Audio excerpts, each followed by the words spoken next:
Good afternoon, and thank you for joining us. Canada's men's soccer team is on the brink of a historic game, but can they beat the world's #1 team? And this past weekend, 4 ERs were closed in the interior, the latest closures amidst an ongoing staffing crisis for BC. So what needs to be done to make sure emergency care is easily available for all? I'm Amy Bell, in for Michelle Elliott, and this is BC Today.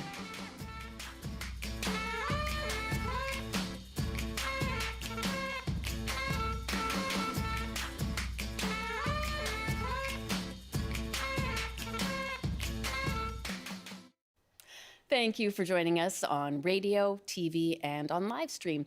You can call us now on our top story. Have you been impacted by recent ER closures in BC? Our number, as always, is 604-669-3733. You can also call us at 1-800-825-5950 or hit pound 690 on your cell or email us bctoday@cbc.ca. Now, soccer fans across the country are eagerly awaiting a pretty big game. The biggest match in Canadian men's soccer history will be played tonight. Canada will take on Argentina in the semifinals of Copa America. According to FIFA, Argentina is currently the #1 soccer team in the world. Canada comes in at 48th. Now, for more on this, our CBC resident soccer enthusiast and Early Edition Director Lawrence Watt joins us. Hello, Lawrence. Thank you for having me. So I admittedly am not much of a soccer enthusiast, but it's kind of catchy. Everybody is really sort of getting built up for this game. How much excitement is there for this game? Well, it's certainly growing. So for those who may not be aware, I was having conversations a few weeks ago who weren't even aware about what Copa America was. And I mean, it kind of makes sense because you hear about the Euros, a big championship currently happening in Europe. You hear about the World Cup when that's going on. But Copa America, I think it's top of mind for people right now because Canada have defied expectations, and we find ourselves, Canada finds itself in the knockout stages of this tournament. It's the first time in Canada's history that it's in the semifinals of any major tournament. And so I think that helps understand why some of the excitement is growing. But, you know, we've been speaking to some in the hospitality sector from representatives from Goodco and Red Card Brewing in Vancouver saying that they have just had so many fans coming out to watch these games. And then here our local team in Vancouver, the Vancouver Whitecaps are watching. So Ali Ahmed, he's a midfielder with the Whitecaps who got the call a month ago to let him know that he was going to be playing in this tournament. Wow. And this morning on the Early Edition, the Vancouver Whitecaps coach, Vanni Sartini, he was speaking to us and he gave so much praise to Ali Ahmed. I just want to play a clip of Vanni Sartini talking about Ahmed during a conversation on the CBC's Early Edition earlier today. It's always I'm always in awe and very proud when I see one of my players play on this kind of international stage. And when I saw him playing last game against Venezuela in the quarterfinal, it was like fantastic. He almost scored. Actually, it would have been fantastic winning with a goal of Ali. But it's I think it's also a testament of the fact that. Of the work that we are doing in the MLS, but also as a club, as a Whitecaps, that we are developing very good players in the top international stage. You can't help smile when you hear that. That's Vanni Sartini, the Vancouver Whitecaps coach, just with so much praise for Ali Ahmed. I know. It's so lovely and supportive. And you're right. You know, you go to these games, you sit with other fans, and it just hypes you up. And even if you're not a soccer fan per se, you can't help but sort of throw yourself behind the Canadian team. Absolutely. You are the soccer fan here. How are you feeling about the Canadian men's chances of winning, of toppling the #1 team? Well, I don't want to sit here and say, yeah, Canada have got this, but let's talk about this. Let's dig into it. So Argentina, as you mentioned off the top, ranked #1 in the world. They're fairly good. They're pretty good. You know, they've won the 2022 They're World all right. Cup. They've won the Copa America, this tournament, 15 times, and they have some of the world's best players, which you can understand. So it's no surprise that Argentina are the bookies' favorite to win. We know that Argentina is one of the most difficult sides in soccer to beat. but it's not beyond us. And I want to tell you why. This story of this Canada side is that they defy expectations. This is their first time reaching a semifinals in a major tournament. They have a new American coach in Jesse March. And, you know, they fell short against Argentina in the group stages, but they went on to beat the likes of Chile and Venezuela. And sometimes in these tournaments, it's about having the opportunity to grow, build that team chemistry, and you can certainly see a trend there. That's what Canada have been able to do in this tournament. And the beautiful, fun, terror-inducing thing about this sport is that anything can happen. And so, you know, all it can take is one lucky goal, one mishap by a goalie, and you never know, Canada could be going through to the finals tonight. If they do, that'll be the biggest result in the Canadian men's history. Are there any specific players on our team that you're really keeping an eye on? Yeah, so let's start with Argentina. Of course, Lionel Messi always makes the headlines. He's a bit older now, so some will be hoping he's not as quick and not as agile. And then the other one is Emiliano Martinez. He's the Argentine goalkeeper, and we do not want to go to penalties because his record in stopping penalties and winning in these shootouts is incredible. But do not underestimate this Canada side. We know about Alphonso Davies, but I mentioned off the top, Ali Ahmed almost scored in the last game. Jonathan David, his firepower, if he gets a good shot on net, that would be terrific. I mean, let's be honest, any player getting a shot on target against Argentina, we will take. But quite a few players to keep an eye on. Definitely what I will say is that you want all Canadian players to be in the form of their lives tonight. Absolutely. And I think, you know, regardless of what happens tonight, to have gotten to the stage is incredibly wonderful and something to be celebrated. I'm curious, though, because I admit my lack of soccer tournament knowledge is rather glaring. What happens next if they win? Because sometimes I feel like, yay, they won, and then there's many more games they have to win. So what happens if they do win tonight? When they win tonight, I should say. I love that, the way you phrase that. If and when Canada win tonight, they will face the winner of Colombia or Uruguay. They play their semifinal matchup tomorrow. Okay.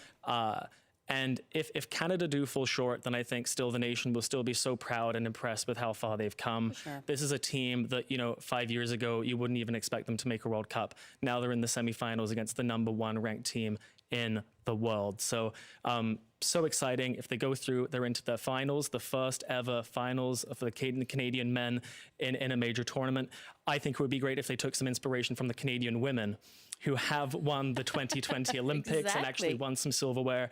If the Canadian men can get it over the line, it will be the biggest result in their history. Incredible. Keep up the good work, boys. And I look forward to touching base with you tomorrow. You'll either be very sad or very happy. Anything could happen.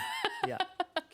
Thank you, Lawrence. Thank you. Lawrence Watt, the Early Edition Director and very avid soccer fan. It is 12:14, and this is BC Today. Environment Canada says some of the recent heat warnings are expected to be lifted today, particularly along the coastline and on Vancouver Island. But other regions can expect the heat to continue longer, so it will be a good idea to cover up and wear plenty of sunscreen. Dr. Harvey Louis, professor of dermatology and skin science at UBC and Vancouver General Hospital, and a dermatologist at BC Cancer, told CBC's Stephen Quinn what people should think about when buying and applying sunscreen this summer. What they should be thinking about, number one, is the SPF, the sun protection factor. That's a number. Generally, the minimum number that you should be using is a number 30. I recommend that you go to 50 or 60 or even higher because you get better protection. Use a product that you're willing to have on your skin. There is a huge range of different products available now. And so it's a matter of getting the high SPF, choosing a product that, you know, feels good on your skin, that you're willing to have on your skin, applying it properly, and reapplying it if you're going to be out in the water cooling yourself during this heat wave. Dr. Harvey Louis, professor of dermatology and skin science at UBC and Vancouver General Hospital, and a dermatologist at BC Cancer.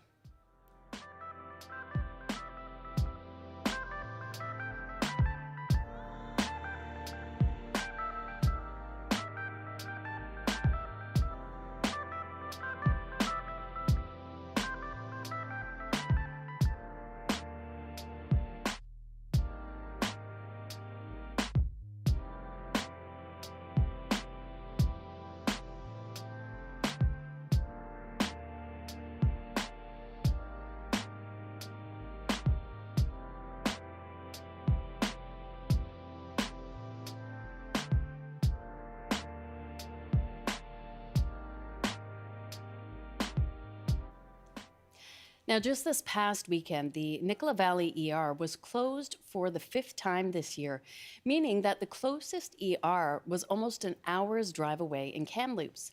Nicola Valley Hospital was just one of 4 emergency rooms closed over the weekend in BC's interior, along with Lillooet, Williams Lake, and Oliver. So we're asking you, have you been impacted by the ER closures, and how can BC address this ongoing problem? Call us at 1-800-825-5950, 604-669-3733, pound 690 on your cell phone, or email us bctoday@cbc.ca. Joining me now is the Mayor of Merritt, Michael Getz, and Paul Adams, Executive Director of the British Columbia Rural Health Network. And we're reaching him in the Upper Similkameen, which is also the homelands of the Syilx people just outside of Princeton. Good afternoon to both of you. Thanks for joining me. Good afternoon. Good afternoon. Mayor Getz, let's start with you. What impact does the Nicola Valley ER closure have on your community? So when a hospital goes down, just so you were aware, this is 23 closures in 19 months. So when a hospital goes down, what ends up happening is almost immediately within an hour or 2 hours, our ambulances are now no longer in the community because they are now transporting people to places like Kelowna or Kamloops to be treated. So we don't have paramedics in the community almost immediately. And then what ends up happening is the paramedic duties then fall to our on-call fire department that has to attend and take care of the situation. The only problem is they are able to do as much paramedic ability as they can, but they cannot transport. So then they have to call for an ambulance to come from another community, such as Princeton, such as Logan Lake, such as Kelowna, to come and then take this patient in. It also has an effect on our CMP because if there's any kind of a call where there's a mental check, now they have to take that person to Kamloops, and we lose 2 of our CMP officers for quite a number of hours out of the community. And just the general being a blue-collar town with sawmills and that kind of thing, any kind of injury now is a concern because now you're taking an hour's trip to either Kelowna or hour 15 to Kelowna and then to Kamloops. And we do have quite a few seniors here, and being in the middle of a heat wave is another problem that gets stacked on top of it. So all the way around, it's really not a great situation to have your hospital down at any point in time. No, and you have said you will be sending the province a bill for the closures last year when, as you mentioned, the Nicola Valley ER was closed 19 times. Approximately how much is that bill for now?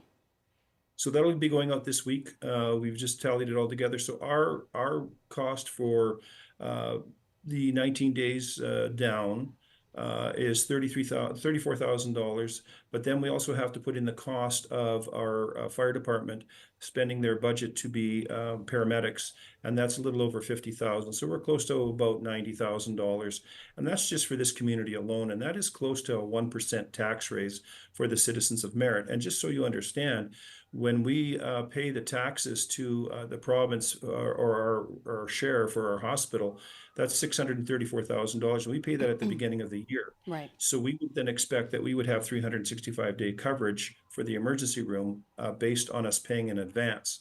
So one of the reasons that we're asking for a credit is the fact that we paid for those days, but we never did actually get those days in service.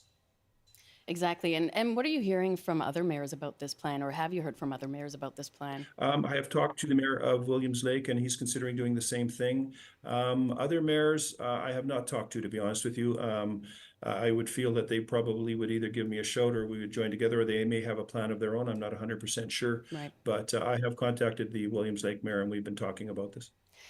Paul, I'll turn to you now. How widespread is this issue in rural BC that there are times when people cannot easily access emergency care? Unfortunately, it's happening at an increased rate over the last few years. And we see it across the north, in the interior, and on the north end of Vancouver Island. And people are being impacted significantly. And as we know, we're in a heat wave. We're also in summer vacation. People on the roads, the Coquihalla running through Merritt creates additional challenges for that community. But the community of Williams Lake going down on the weekend is a very significant one where you have, people facing up to 3 hours distance if they're on the Chilcote Plateau to reach a hospital in Quesnel or a 100 Mile House. And those hospitals don't have the same provisions that Williams Lake does. It does seem a recipe for disaster. We'll get a call now from James in Spence's Bridge. Hi, James. How are you? Oh, a little overheated, but Yeah, I think many could say that today. at least I can still talk. Well, that's excellent. What did you want to talk about today? Have you been impacted by these ER closures? No, I haven't. Okay. But the only way I can see solving these ER closures in our current political system is to allow for free education for doctors and nurses and any other medical personnel you require. So you create a greater supply of medical personnel. I don't agree. I don't think we should be poaching doctors and nurses from other countries and causing problems abroad. We need to get off our high horses and start training these doctors and nurses so the ERs don't shut down. I'm sure a lot of people would consider going into medical school if they didn't have to pay for it. And it isn't going to solve the problem immediately, but in the future, and we got to look to the future, the problem might just get solved. Thank you for calling in, Paul. Alrighty. Have a good day. I hope you can stay cool. BC's Health Minister Adrian Dix has said the province is fighting to keep the emergency departments open when it's possible, and the government had pledged $155.7 million to encourage healthcare staff to work in rural communities. I'll ask both of you this, but Mayor, have you seen any changes at all this year? No, so last year, October 18th, 2023, we were on the receiving end, as well as Oliver and Salmon Arm. $7.5 million was shared between the three communities to go to keep doctors, retain doctors in our community. So out of that, we got $2.5 million to alleviate the situation of not having doctors.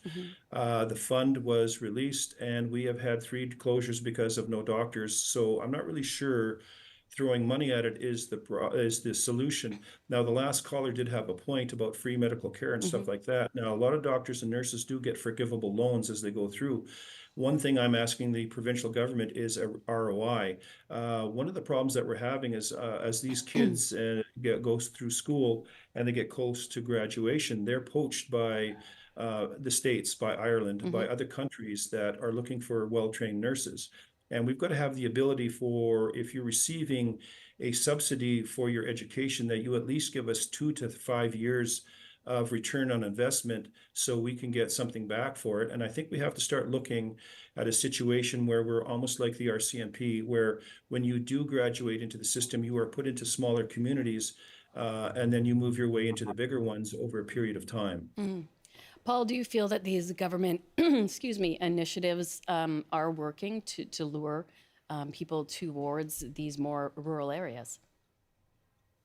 I think there's stopgap measures, Amy, and the problem that we face is that if you don't improve the working conditions within rural BC, that you can keep putting more and more money to it, but people are going to leave. You can't expect people to continually work overtime, to face arduous on-call rotations, and we need to strengthen the entire team-based aspect of care. And I must, give my hats off to BC Ambulance for the amazing job that they do in filling gaps and transporting people. But the same problem happens there is that we increase the demand and there's a trickle-down effect. And that also impacts your urban centers with the increased flow of people coming to urban populations to seek treatment. And if that's emergency care, the time delay is unacceptable. We really have to do a better job of keeping the doors open no matter what. And Mayor Getz, while I have you here, I do have to ask about a developing story.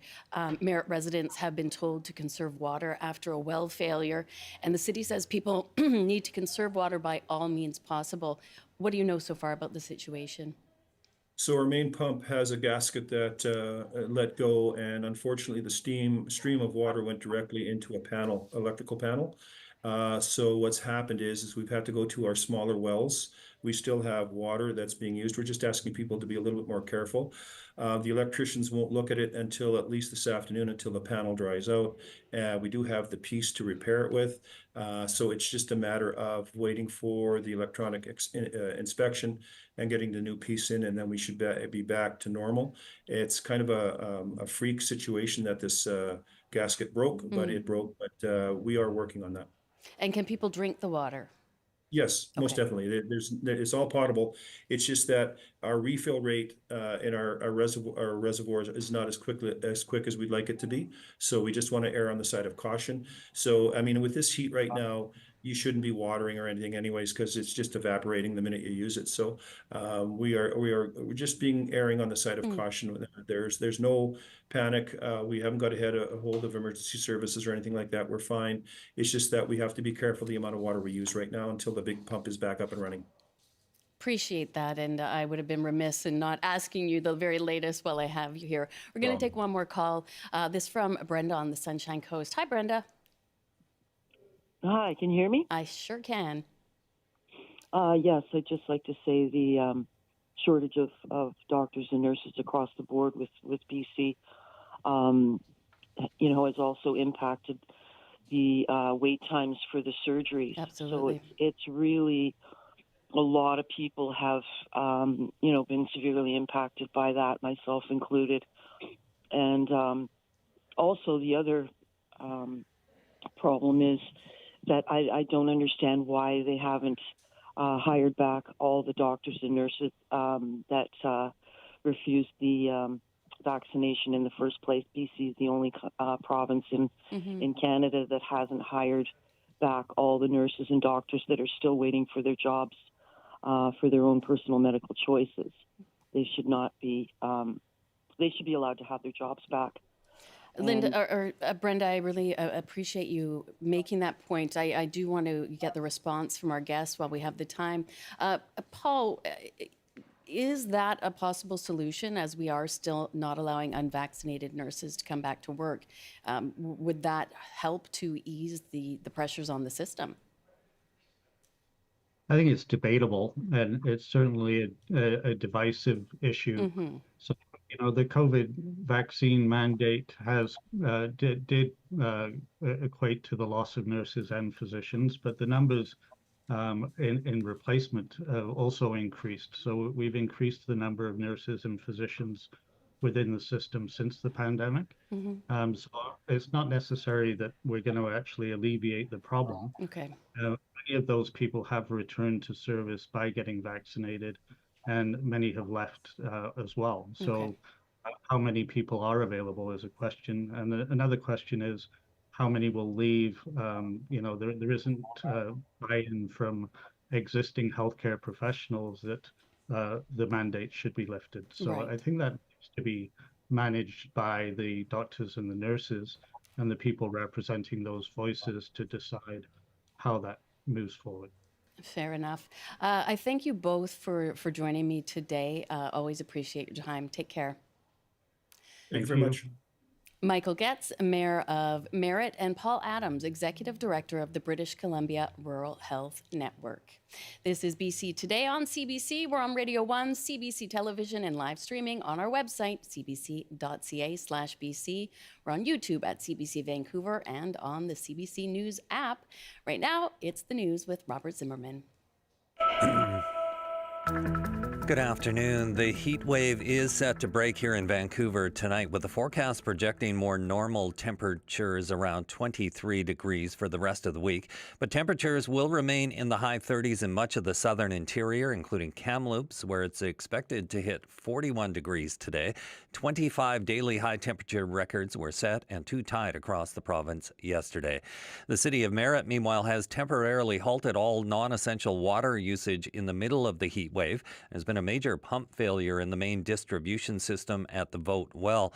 Officials say it is still okay to drink tap water, but no outdoor water use is allowed until the pump is fixed.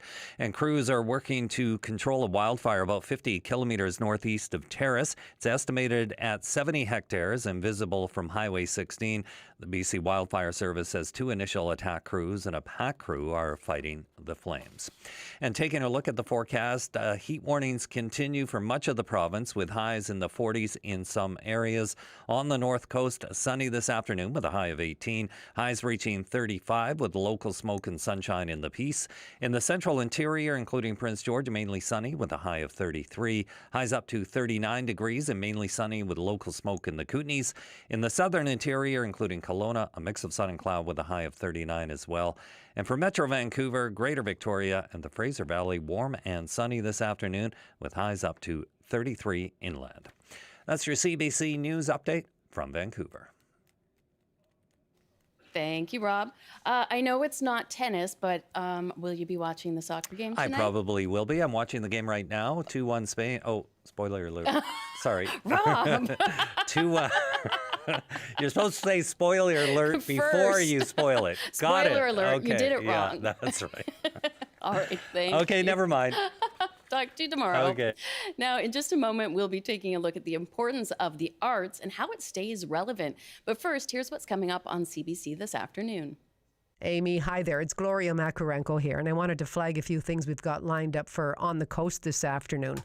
Have you noticed an increase in personal electric vehicles like scooters and e-bikes? Now, the current rules of the road, they just don't make it clear exactly where they should exist between the road or the sidewalk. So we're going to talk to a member of New Westminster's Walkers Caucus. They say pedestrians are caught in the middle and they risk getting hit.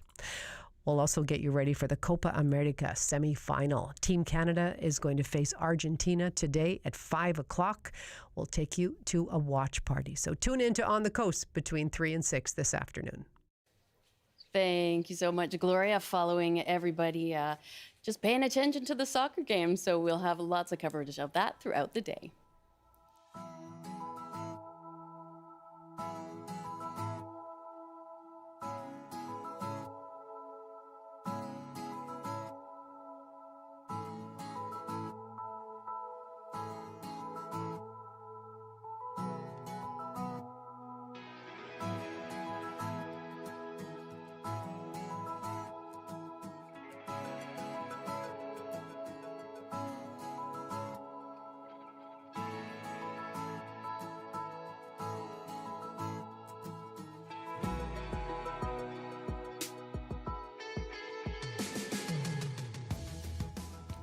Now, throughout history, the arts have been a way for people to express themselves and to connect with one another.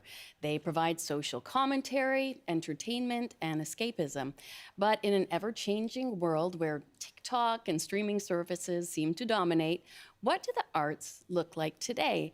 And how do they continually adapt? And so we're asking you, what do the arts mean to you? And how does art remain relevant?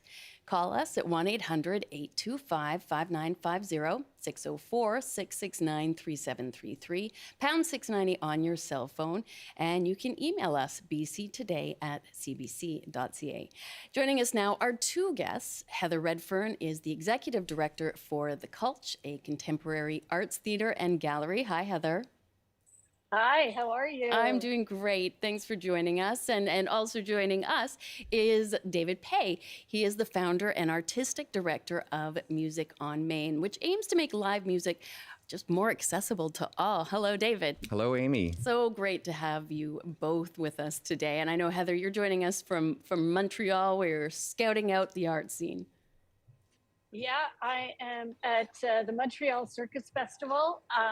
I've had a smile on my face ever since I got here. It is so cool to see so much circus. Oh, I love that. Now, if you, Heather, were to describe the Cultch to somebody that's never heard of it or been there, what would you tell them?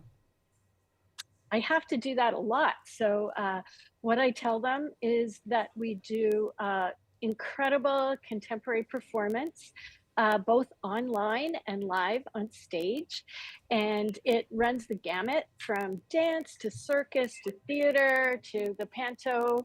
And that we really do work really hard to be diverse and to invite everybody that we can to be a part of the Cultch and enjoy it in any way they choose. Wonderful. And David, for those that don't know, what is Music on Main? Music on Main is perhaps classical music presenter, but we're really interested in what is classical music today.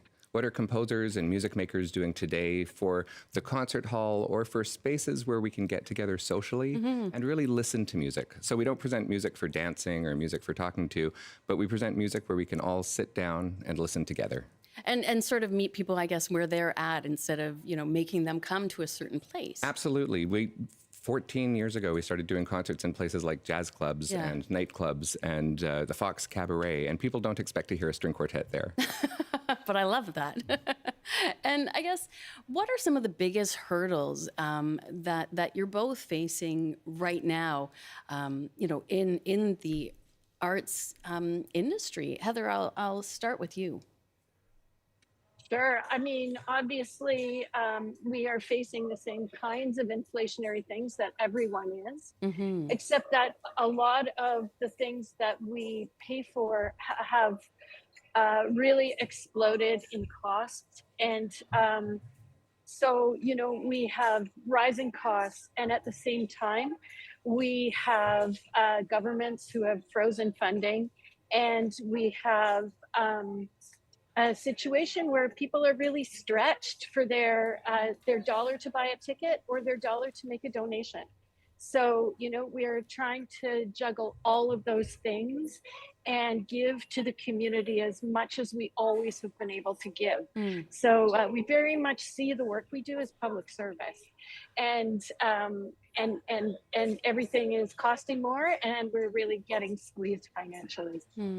And David, how is it for you and for Music on Main? Is it difficult right now? It is. It's exactly as Heather was describing it. The costs in the arts with production costs, we hear about what it is like to rent certain equipment, and those costs have really outstripped the consumer price index. And our funding is what it was in 2018. So, we haven't been able to keep up in terms of the amount of production we can do. And so it is that constant pivoting, because as Heather said, we are a public service. Our goals working in nonprofit arts are to provide opportunities for people to have extraordinary experiences and to feel transformed. And so how can we do that, whether it's online, whether it's in person, whether it's at a park or in a concert hall? How can we continue to do that with rising costs and stable funding that is 5 years old, 6 years old? And in terms of that impact financially, you are getting squeezed and not getting the funding. But Heather, as you mentioned, we have so many people over the past few years with skyrocketing prices. They're struggling to afford housing or groceries for their families, and so they might say, well, I can't afford a concert ticket, or I'm not going to the theater, I'm not going to the art galleries. How do you sort of overcome that hurdle? What sort of discussions are you having to have because of that? Heather, I'll throw to you once again. Yeah, so I mean, we've had to be very receptive to people's new buying patterns, and they've changed completely. The whole idea of a subscription base has really gone out the window. People are buying at the last minute a lot more than they ever have before. We've also had to change our pricing structures. So, when we do a preview of a show, that is always pay what you choose. So we've also done a lot of work in fundraising to try and get people to help us underwrite the cost of tickets for people who can't afford them. And we distribute those through various social service agencies. So we've really had to respond to that. Obviously, it doesn't help our bottom line, but it is really important that the community is able to connect with the arts. Wonderful. And of course, we'd love members of our audience to call in or email to let us know, what do the arts mean to you, and how do you access the arts in this day and age? You can call us at 1-800-825-5950, 604-669-3733. You can also email us, bctoday@cbc.ca. David, I'll ask you, just as I asked Heather, with people finding it tough to afford so many things, they might see, a concert ticket or a movie or an art gallery is frivolous or something they can't afford right now. And how do you deal with those discussions? I think some people see some things as frivolous and unaffordable. Yes. But many people know how the arts impact them, what impact it has, how it changes their soul. So they might not be able to go to as many shows, but those culture vultures, as we call them, those people who attend so many different things, they still need to attend. And people are still going to these giant, amazing stadium shows. Like Taylor Swift had no problem selling out at ticket costs that would be more than Heather and my entire season to buy single tickets. So people still value that, and they can still make choices with their money to do those things that they want. So one of the things I think about a lot is our bottom line isn't just our balance sheet. No. Our bottom line, like healthcare, like education, it's really about the impact that the arts have on the audience members. Right. And you skipped ahead to a question I was going to ask, but yes, Taylor Swift comes to mind. There are people that are shelling out far more than I ever would want or be able to pay for a concert ticket. So how do you sort of, I guess, how does that impact you? When you see people that are struggling and you're seeing ticket sales go down or seeing you have to pay so much, what is it like to have to compete with these types of shows? It's a spectacle, and it becomes a cultural phenomenon, and I don't know so much if we compete with it. I look forward to hearing what you have to say, Heather, but I don't know that we compete as much as live in the same ecology as them. Yeah, okay. And I think it's a real example of the ever-increasing wedge between wealthy and poor. And I think that that's something that the arts often try to address, is how can we make things more equal for all citizens? And so when we see a ticket that starts at $2,400 versus a ticket for $24, that's our part of saying, if you can afford the $2,400 ticket, you can still afford the $24 ticket. So trying to make it more accessible for all citizens. I like that. And Heather, how do you feel about these massive events? Yes, people are paying thousands of dollars for one ticket. Yeah, and we don't compete with them, but we do provide. We do provide like an Amanda Sub concert, where you have an incredible local artist, right? Who is just as good as anybody who's famous, and someone can come to that show and they can afford that show. That's what we do. That's what we get off on. We don't get off on doing what Taylor Swift does better probably than anybody in the world, right? So that's our jam, and those are the people that we want to serve. Yeah. And I apologize, but I thank you both for correcting me. It's not a competition. It is. That wasn't the way I meant to word it, and it's not. But I love that there is art for everyone, no matter sort of what your accessibility point is. There should be art that you can easily accept and access. I'm going to read an email that we had from B, and she writes, "Your program today is asking whether or not the arts are important. Yes." That yes is in bold. The arts are so important to communities like Armstrong and Enderby. We have the good fortune of having the Caravan Farm Theatre in our area. They produce evocative, brilliant outdoor theatre shows that everyone should see. The setting is rustic, the plays are original, and our director has a magical way of bringing them to life. Caravan Farm's theaters reflect life in the surrounding communities. I thank you so much for making that point, B, because these smaller theaters, they really are a reflection of the communities that they're based in. But isn't art, I mean, traditionally art has always been that. It is a reflection of the people that are consuming it. So what what do people need to keep in mind, with these smaller sort of rural places? What can they take from them? David? Well, I think Heather and I both work in Vancouver, so we're both working primarily in cities, and we work with artists who play in small places, who come from small places, and we all have family who live in different parts of the province as well. And when we think about the impact of the arts in these communities, sometimes you see it even more directly with even larger participation from a percentage of the community, because there aren't as many choices to, go to Taylor Swift or a hockey game or a Music on Main show or a cult show. And so everybody shows up for these smaller events, and you see real community building in smaller places as well as big cities.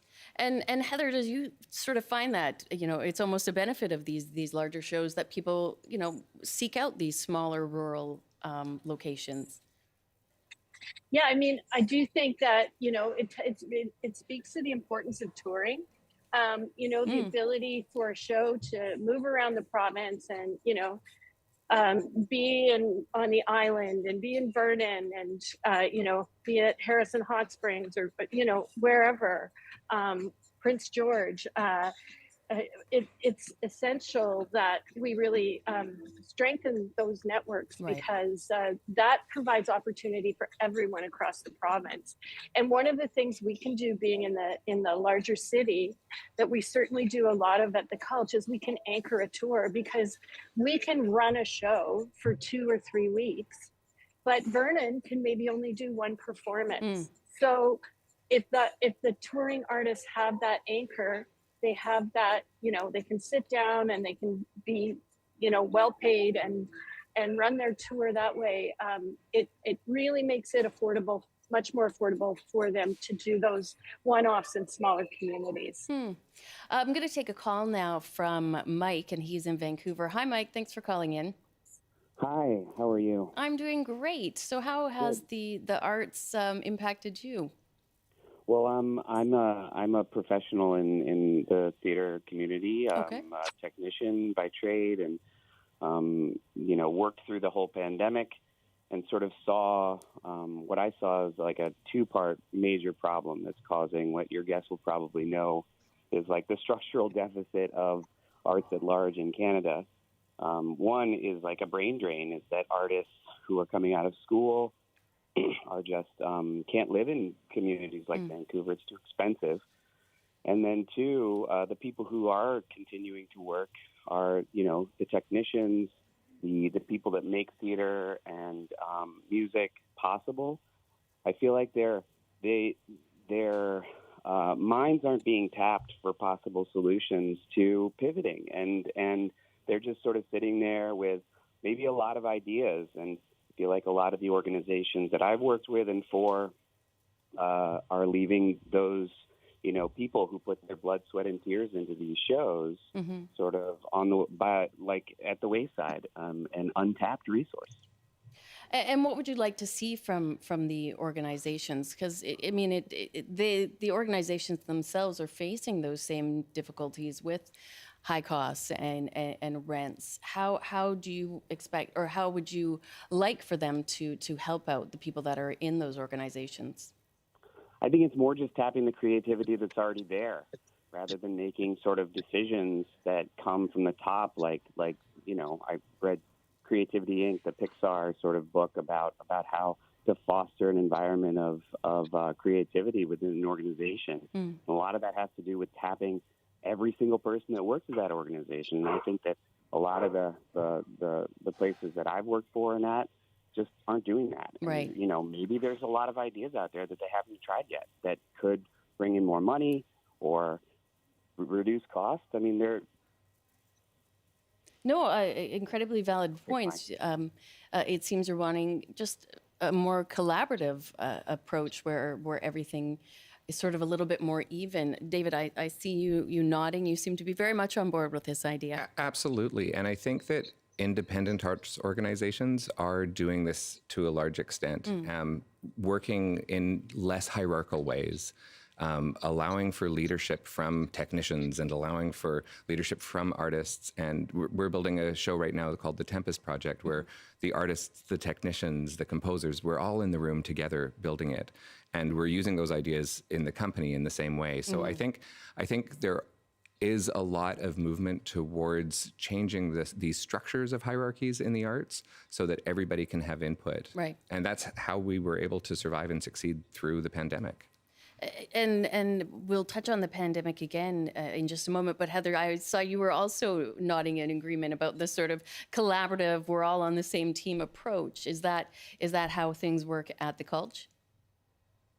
Very, very much so. And I mean, during the pandemic, we moved, for example, to a co-leadership model. So Nicole McCluskey is the Associate Executive Director, and she and I work in tandem. And our teams are very, very flat. We don't have a lot of hierarchical kind of structure.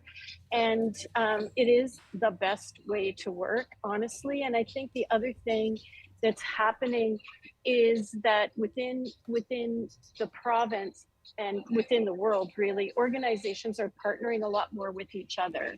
So a great example of that is, we always do a circus show with Dance House in January at the Playhouse. We couldn't afford to do it on our own, and they couldn't afford to do it on their own.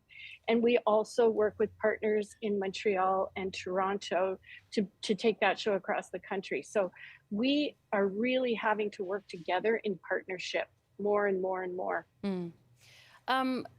David, you mentioned that sort of a benefit, I suppose, to COVID and the pandemic was sort of thinking outside the box and these new forms of collaboration.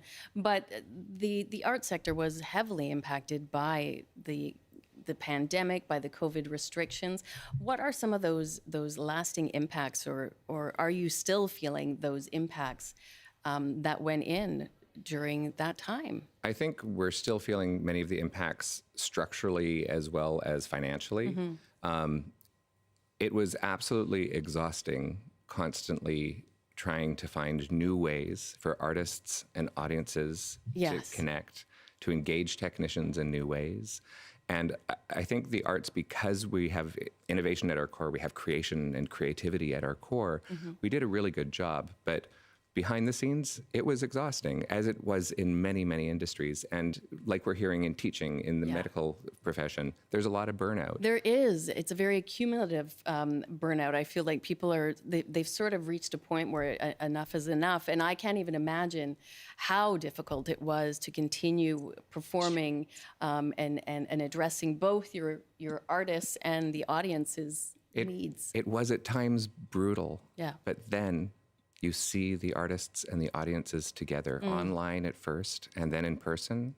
And it's like, okay, I'll do this exhaustion if I can be a part of that energy between audience and artist. I do love that sentiment. Heather, how was the pandemic? I know you pivoted online and did so much to try to keep engaging in the arts. What are some of the impacts you've still felt?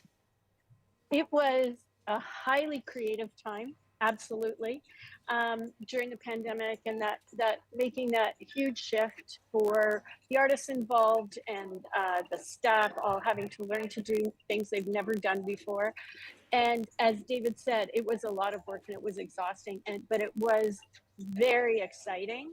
And I have to say that the hardest year for us was 22-23, the first year really after things started to open up fully. It was absolutely brutal. It was absolutely brutal because the people were not feeling comfortable coming back yet there was this expectation that we would be able to do a full program, and we were so far behind in a way because we plan a couple years in advance, and at that point with the pandemic we basically had to shift to crisis mode, going moment to moment. So we had a lot of catch up to do that way as well, and then all of the additional funds that we had been able to access during the pandemic were just cut right off. Right. So that year we've lost a lot. We've lost a lot of people. We've lost some companies. And we lost it that year.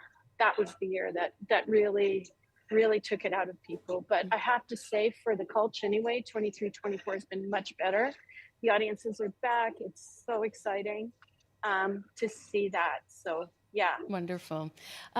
Jessica joins us now from Victoria. We're almost out of time, Jessica, so we will have to keep it brief, but I'd love to hear what you have to say. Sure. I wanted to talk a little bit more about the value of the arts, the real value of the arts to all of us. And John Updike said it best, I think. He said, the arts are the only thing where people make something out of nothing without destroying anything else.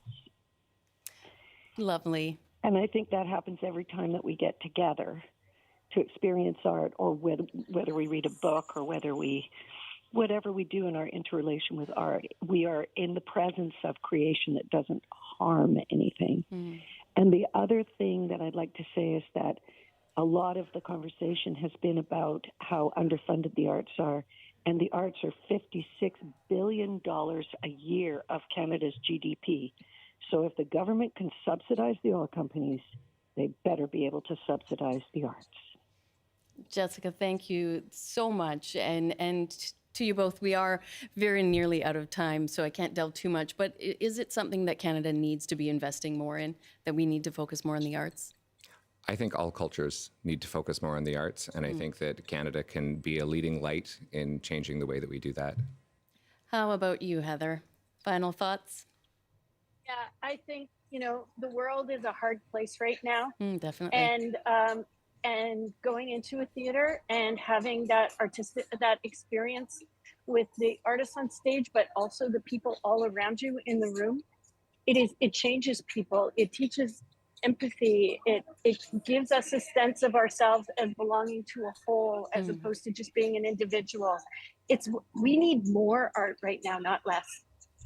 Thank you both for joining us today. I really, really appreciate it. Heather Redfern is the Executive Director of The Cult, and David Pay is the Founder and Artistic Director for Music on Main. And just to clarify, we wanted to update something from the show yesterday. We talked about how to help the most vulnerable in a heat wave. A caller from Trail suggested that there weren't any cooling stations, but there is. There is a cooling station at the United Church on Pine Avenue. Thanks to Diana for writing that in. And that is it for our show today.